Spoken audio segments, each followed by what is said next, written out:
बात करेंगे। भाषा जो है हमारी जो भाषा होनी चाहिए, भाषा जो होती है वो सबसे अच्छा साधन है एक दूसरे से अपने भावों को बात को बताने का और समझाने का। तो भाषा का मतलब क्या होता है? भाषा वह साधन है जिसके द्वारा हम अपने मन के भावों को समझते हैं। सामने देखो, भाषा क्या है? एक माध्यम है। भाषा क्या है? एक माध्यम है अपनी बात को किसी दूसरे से कहने का, समझाने का। ठीक है, तो अगर हमारी भाषा ही अशुद्ध होगी और अगर भाषा ही सही तरीके से नहीं बोल पाएंगे, नहीं लिख पाएंगे, तो हमारा पढ़ना व्यर्थ है। इसलिए किसी भी भाषा को समझने के लिए उसकी क्या कहते हैं, उसकी जो बेसिक नॉलेज है उसका पता होना जरूरी है, उसकी व्याकरण में अच्छी पकड़ होनी जरूरी है। तो व्याकरण में जो सबसे पहला टॉपिक है वो क्या है? भाषा, लैंग्वेज। समझे? इंग्लिश में बोलते हैं ग्रामर, हिंदी में बोलते हैं व्याकरण। हर जो भाषा है उसकी अपनी एक व्याकरण होती है, अपनी एक ग्रामर होती है। अगर आपकी पकड़ ग्रामर या व्याकरण में सही नहीं है तो क्या कहते हैं, आप उसे जो है सही से कवर नहीं कर पाएंगे।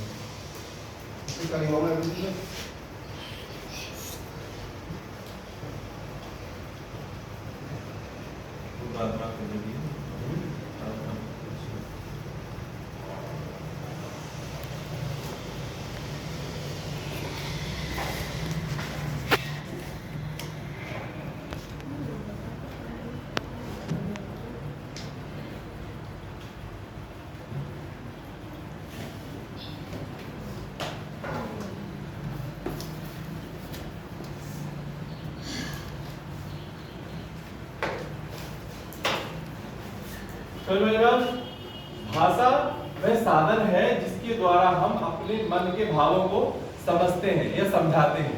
समझे? अगर हमारे जो मन के भाव हैं वो दूसरों को हम नहीं समझा पाएंगे तो भाषा बेकार है। यानी कि अपने मन के भावों को हम दूसरों को समझाने की किसका सहारा लेते हैं? भाषा का, लैंग्वेज का सहारा लेते हैं। ठीक है, तो आप सबसे पहले दूसरी चीज क्या है?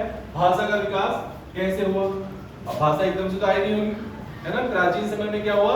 भाषा का किस तरीके से प्राचीन समय में जो विकास हुआ है वो हमें पता होना चाहिए। तो पहले मानव ने क्या किया? पहले मानव क्या था? एक चौपाई पशु के समान था, यानी कि वो अपने हाथों को और पैरों को टेक के चलता था। ठीक है, धीरे धीरे उसमें क्या हुआ? वैज्ञानिकों को मानना है कि विकास बंदर या गोरिल्ला से हुआ है। जो हमारे जो इतिहास हम पढ़ते हैं तो उसमें क्या पता लगता है कि हम मनुष्य पहले कैसा था? बंदर की तरह था या गोरिल्ला की तरह था। तो धीरे धीरे मनुष्य ने क्या किया? प्रारंभ में वह भी क्या करता था? गाय, भैंस, बकरी, चिड़िया आदि की तरह ही भाषा का प्रयोग करता था, किंतु वह अन्य जीवों की अपेक्षा अधिक विकसित तथा सभ्य था। समझे? पहले तुमने मोगली नाटक देखा हुआ है ना? आता है ना? तो इस तरीके से आदमी कहाँ पे जीवन व्यतीत करता था? जंगलों में जीवन व्यतीत करता था। अब जब जंगलों में जानवरों के साथ रहेगा तो उसकी लैंग्वेज भी कैसी हो जाएगी? उन्हीं की तरह होगी, है ना? उन्हीं की तरह आवाज निकालेगा, उन्हीं की तरह बोलेगा वो। धीरे धीरे क्या वो मनुष्य लेकिन उनसे ज्यादा सभ्य था। तो उसने क्या, मनुष्य ने क्या किया? अपना विकास किया, अपना जो है उसने जो है अपने आप को चेंज किया और धीरे धीरे उसने अपनी भाषा का एक निर्माण किया। जो भी हमारे मुंह से जो भाषा निकलती है, हम अगले चैप्टर में बताएंगे, जो भी जितने भी आपकी वर्ण वालों में अक्षर है वो क्या है? हमारे मुंह से निकलने वाली ध्वनियां है। जैसे हम बोलते हैं आ तो छोटा हो गया, अगर थोड़ा खींच देंगे तो बड़ा हो गया, ई बोलेंगे तो ई हो गया, है ना? मुंह से जो भी हमारी ध्वनि निकलती है वही क्या है? हमारे वर्णमाला के क्या है? अक्षर है। समझे? तो जिस तरीके से मनुष्य ने अपनी जो है आवाज मुंह से निकाली, उस तरीके से उसने उसी तरीके से उसने जो है अक्षरों का निर्माण कर लिया। किसी भी भाषा के अलग अलग अक्षर हो, उसी माध्यम से उन्होंने जो है वो अपने बना लिए। अब भाषा के साधन कौन कौन से होते हैं? भाषा के 3 साधन होते हैं। समझे? सबसे पहले कौन सा है? ध्वनि। सबसे पहले कौन सा साधन है? ध्वनि साधन है उसका। अब ध्वनि में क्या है? हमारे मुख से बोलने पर ध्वनि उत्पन्न होती है। जो हम बोलते हैं उसके माध्यम से जो भी आवाज निकलती है उसे हम क्या कहते हैं? ध्वनि कहते हैं, है ना? उसी के माध्यम से हम क्या करते हैं? अपनी बातों का आदान प्रदान करते हैं। एक तरह से कहें तो वास्तविक जो साधन है वो क्या है? ध्वनि ही भाषा का वास्तविक साधन है। जो सबसे इंपॉर्टेंट साधन है वो क्या है? ध्वनि ही भाषा का वास्तविक साधन है। ध्वनि के माध्यम से ही मेरे मुंह से आवाज निकल रही है, आवाज आ रही है ना आपको, तो आप समझ रहे हो उसे? तो ध्वनि के माध्यम से ही हम जो अपनी जो है बातों का आदान प्रदान करते हैं, है ना? साधन मतलब जो फैक्टर है उसका, वो सबसे इंपॉर्टेंट क्या है? ध्वनि, साउंड। और ये क्या किसका निर्माण करता है? मौखिक भाषा का निर्माण करता है। मौखिक जो है जो मुंह से बोली जाने वाली भाषा। मौखिक भाषा कौन सी होती है? जो मुंह से बोली जाती है वो क्या कहलाती है? मौखिक भाषा कहलाती है। तो भाषा का सबसे इंपॉर्टेंट चैप्टर वो क्या हुआ? साधन ध्वनि। क्या हुआ? ध्वनि। जो हमारे मुंह से ध्वनि निकलती है वही भाषा का वास्तविक साधन है। दूसरा क्या है? लिखाई, राइटिंग, है ना। हम जो है अपने पास बैठे हुए व्यक्ति से भी और जो दूसरा दूर का बैठा हुआ व्यक्ति भी है उसके पास भी हम अपनी बातों को लिखने के माध्यम से पहुंचा सकते हैं, है ना। लिख सकते हैं, नहीं लिख सकते हैं, है। अगर हम किसी को आजकल तो सोशल मीडिया का जमाना चल रहा है, व्हाट्सएप चला रहे हैं लोग, है ना। व्हाट्सएप पे अपने मैसेज टाइप कर दिया आपने, तो आप जो है अपनी बात आपने लिखी वो दूसरे को पहुंची। तो जो राइटिंग है वो क्या है? अपनी बातों को दूसरे व्यक्ति को पहुंचाने का क्या है? साधन है। समझे बात सुनाई? पहले क्या होता था? पहले जो है पत्र वगैरह लिखे जाते थे, खत जो बोलते हैं, खत के माध्यम से लोग जो है दूर लोगों को, बहुत दूर में बैठे व्यक्ति को जो है अपनी बातें पहुंचाते थे।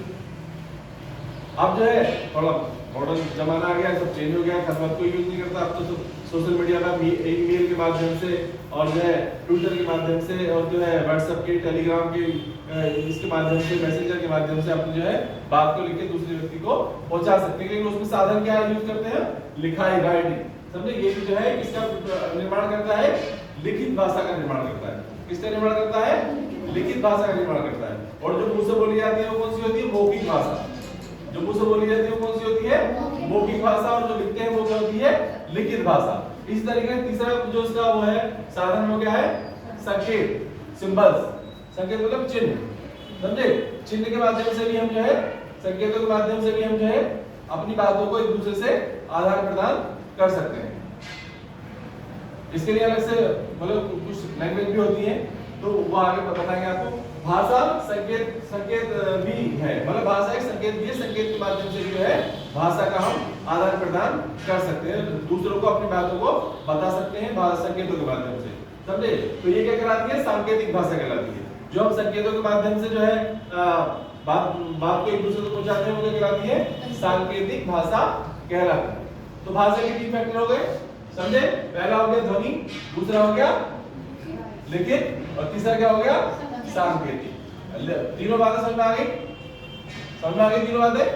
तो ध्वनि में क्या होता है? ध्वनि में अपनी बात बोल के हम एक दूसरे को बता सकते हैं, वो हमारी क्या कहलाती है? मौखिक भाषा कहलाती है। और दूसरा लिखित में क्या होता है? अपनी बात को लिख के जो पास में बैठा हुआ व्यक्ति उसे भी और जो दूर बैठा हुआ व्यक्ति उसे भी हम अपनी बात बता सकते हैं। तीसरा क्या है? सांकेतिक भाषा।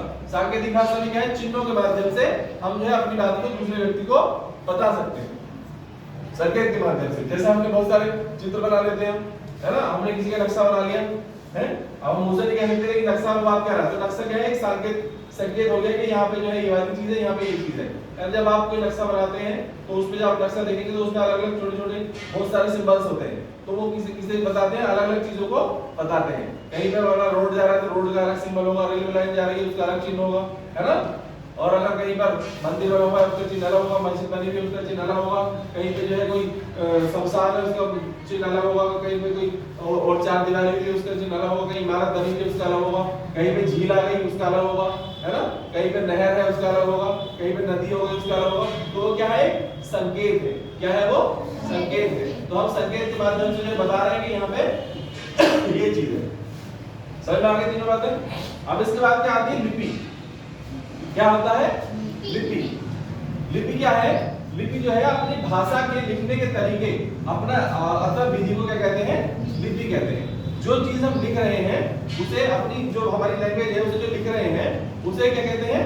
लिपि कहते हैं। अब हर भाषा की जो लिपि है वो एक समान नहीं होती है, समझे। हर भाषा की लिपि क्या होती है? अलग अलग होती है। चाहे वो अंग्रेजी हो, चाहे वो उर्दू हो, चाहे पंजाबी हो, चाहे वो हिंदी हो, इनकी सबकी जो है लिपियां अलग अलग है। हिंदी, संस्कृत और गुजराती, ये जो तीनों भाषाएं हैं इनकी जो लिपि क्या है? कौन सी लिपि है इनकी? इनकी लिपि है देवनागरी लिपि। कौन सी है? देवनागरी। जो आप लिखते हैं ये वाली जो हिंदी में आप लिखते हैं ये कौन सी लिपि है? देवनागरी लिपि है। कौन सी लिपि है? हमें पता होना चाहिए कि जो हम लिख रहे हैं वो कौन सी लिपि में लिख रहे हैं? देवनागरी लिपि में लिख रहे हैं। अब जब आप बड़े बड़े एग्जामों में आप जाओगे तो उसमें क्वेश्चन आता है वाला कि हिंदी कौन सी लिपि में लिखी जाती है, तो उसका आंसर हो जाएगा उसका हिंदी देवनागरी लिपि में लिखी जाती है। दूसरा क्या है, जैसे पंजाबी है तो पंजाबी किसमें लिखी जाती है, पंजाबी लैंग्वेज देखिए लिखी ना, पंजाबी देखिए लिखी, पंजाबी अलग होती है हिंदी से अलग, जो पंजाबी जो लैंग्वेज होती है उसकी जो राइटिंग होती है अलग होती है ना, तो वो कौन सी में लिखी जाती है, गुरुमुखी, किसमें लिखी जाती है वो, गुरुमुखी लिपि में लिखी जाती है, उसकी लिपि अलग है। और अगर हम जो बात करें अंग्रेजी की, तो अंग्रेजी कौन सी लिपि में लिखी जाती है बताओ, रोमन में लिखी जाती है, किसमें लिखी जाती है, रोमन लिपि में लिखी जाती है। और अगर हम बात करें उर्दू लिपि की, तो उर्दू लिपि किसमें लिखी जाती है, फारसी लिपि में लिखी जाती है। और भी दुनिया की जितनी भी लैंग्वेज हैं, जितनी भी भाषाएं हैं, सबकी लिपियां अलग अलग हैं, समझे बात को? तो इतनी बातें समझ में आई, ये सब बेसिक नॉलेज है। और हम जो भाषा पढ़ रहे हैं उसके बारे में हमें बेसिक जानकारी होनी चाहिए, ये बहुत इंपॉर्टेंट चीज है, समझे? व्याकरण बहुत इंपॉर्टेंट है, अगर आपकी पकड़ व्याकरण में सही नहीं है तो आप जो है अच्छे से नहीं पढ़ पाएंगे उस भाषा को। किसी भी भाषा को अच्छे से पढ़ने के लिए उसकी व्याकरण के बारे में जानकारी अच्छी होनी चाहिए। अगर आप इंग्लिश पढ़ रहे हैं तो आपको इंग्लिश की व्याकरण, इंग्लिश की ग्रामर है ना, उसके बारे में सही से नॉलेज होनी चाहिए। हिंदी पढ़ रहे हैं तो व्याकरण के बारे में अच्छे से नॉलेज होनी चाहिए। अगर उर्दू पढ़ रहे हैं, अरबी पढ़ रहे हैं, जो सी भाषा पढ़ रहे हैं उसके बारे में जो बेसिक नॉलेज है वो हमें पता होनी चाहिए, जो ग्रामर है। अब जैसे हम अरबी पढ़ते हैं तो अरबी में क्या है, अरबी पता होता है ना, जेर जबर पेश है ना, तस्दीद कहाँ पे आ रही है, जज़म कहाँ पे आ रही है, ये सब सारी चीजें होती हैं उसमें अरबी में। तो ये वो क्या है, सब किसका हिस्सा है, व्याकरण का हिस्सा है। किसका हिस्सा है, व्याकरण का हिस्सा है। तो सारी बातें क्लियर हो गई। पहले हमें पता लग गया भाषा क्या होती है, भाषा क्या होती है बताओ शोएब? वेरी गुड, शाबाश। जब हम अपनी बातों को, अपने भावों को दूसरे व्यक्ति को पहुंचाते हैं, वह हमारी भाषा के माध्यम से पहुंचाते हैं। अब उसका साधन क्या क्या होते हैं, साधन क्या, क्योंकि माध्यम क्या क्या है उसके, हम अपनी बात को पहुंचाने का जो माध्यम हमारा क्या क्या हो सकता है, तीन बताया मैंने, ध्वनि, ध्वनि साउंड, ठीक है, लिखाई, और तीसरा सांकेतिक सिंबल्स, चिन्ह जो होते हैं, समझे? और हम लिपि के बारे में बात करी हमने, तो लिपि क्या होती है, लिपि अपनी एक लिपि होती है जो लिखते हैं, जो लिखावट होती है किसमें लिखते हैं हम, अपनी अलग अलग लिपियों में लिखते हैं। जैसे हमने बताया सारी चीजें ना, हिंदी हम लिखते हैं देवनागरी में, पंजाबी लिखते हैं गुरुमुखी में, और जो है क्या बोलते हैं संस्कृत भी देवनागरी में लिखते हैं, और उर्दू लिखते हैं फारसी में, है ना, ईसाई उर्दू अंग्रेजी में किसमें लिखते हैं, रोमन में लिखते हैं। अब इसके बाद क्या आता है, इसके बाद आता है व्याकरण, समझे? इसके बाद क्या आता है, व्याकरण आता है। व्याकरण ग्रामर वह शास्त्र है जो हमें भाषा को शुद्ध रूप से बोलने या लिखने के नियमों को बताता है, समझे बात? जो व्याकरण की परिभाषा क्या होगी, व्याकरण की परिभाषा होगी, व्याकरण वह शास्त्र है जो हमें बोलने या लिखने के नियमों को सही तरीके से बताता है। अब देखो जैसे हम लिख रहे हैं, हम अपनी बात कर रहे हैं, मैं आज स्कूल जाऊंगा, है ना, सुबह में अपने घर में हम कह रहे हैं मैं स्कूल जाऊंगा, तो उसके बाद जो है अब वहां पे क्या आना चाहिए, बाद में क्या आएगा, जब एक बात खत्म होगी तो वहां पे क्या आएगा, विराम चिन्ह आएगा, है ना, विराम चिन्ह होता है, अर्धविराम होता है, अल्पविराम होता है, कोमा होता है, इन्वर्टेड कोमा होता है। तो ये सब किस में आते हैं, किस में आते हैं, ये सब किस में आते हैं, व्याकरण में आते हैं, समझे? किस में आते हैं, व्याकरण में आते हैं, समझे बात को? उसके बाद क्या आता है, बहुत सारी चीजें व्याकरण में। व्याकरण में तुम्हारे विलोम शब्द है, पर्यायवाची है ना, छंद है, और अलंकार है, समास है, ये सारी चीजें किसके अंदर आती है, व्याकरण में आती है ना। तो बात समझ में आ गई, समझ में आ गई वाली बात? तो ये वाला टॉपिक तुम्हारा खत्म हो गया। अब जो कल दूसरा टॉपिक पढ़ाएंगे, हिंदी वर्णमाला, समझे? जब तक तुम्हें इस बात का पता नहीं होगा कि वर्णमाला में हमारे क्या होता है, तो हमें पता नहीं चलेगा व्याकरण